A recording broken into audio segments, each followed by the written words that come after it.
ميريت مع أول خيوط الشمس الذهبية في صباح يوم شمو، وهو عيد الربيع عند المصريين القدماء.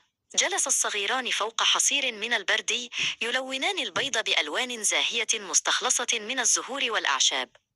كانت ميريت تغمس البيض في اللون الأصفر الدافئ المستخرج من الكركم، بينما اختار سنن اللون الأحمر من نباتات الحناء، وهما يضحكان بحب. فالمصريون يعتقدون أن البيض يرمز لبداية خلق الحياة وتجددها في كل ربيع.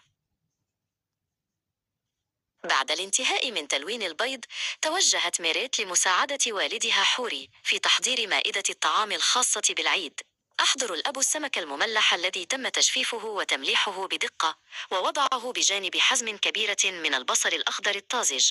شرح الأب لميريت أن السمك المملح يمثل خيرات نهر النيل المعطاء، أما البصل الأخضر فهو رمز لطرد الأرواح الشريرة وحماية الصحة، وهو تقليد يعتز به المصريون في هذا اليوم المميز.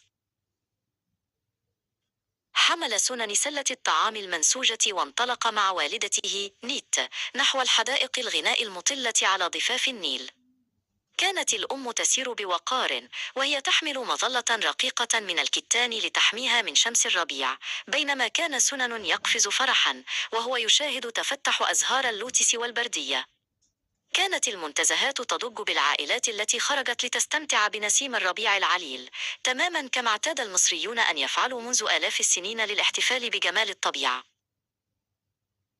وعلى ضفاف النيل العظيم جلس سنن وميريت يتناولان طعامهما اللذيذ وسط الضحكات.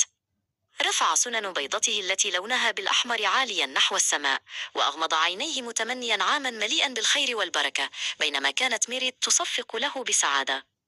لقد تعلم الصغيران أن شم النسيم ليس مجرد طعام ونزهة، بل هو احتفال بالحياة والحب والأمل الذي يتجدد مع كل ربيع يمر على أرض مصر. متابع، واشترك في القناة.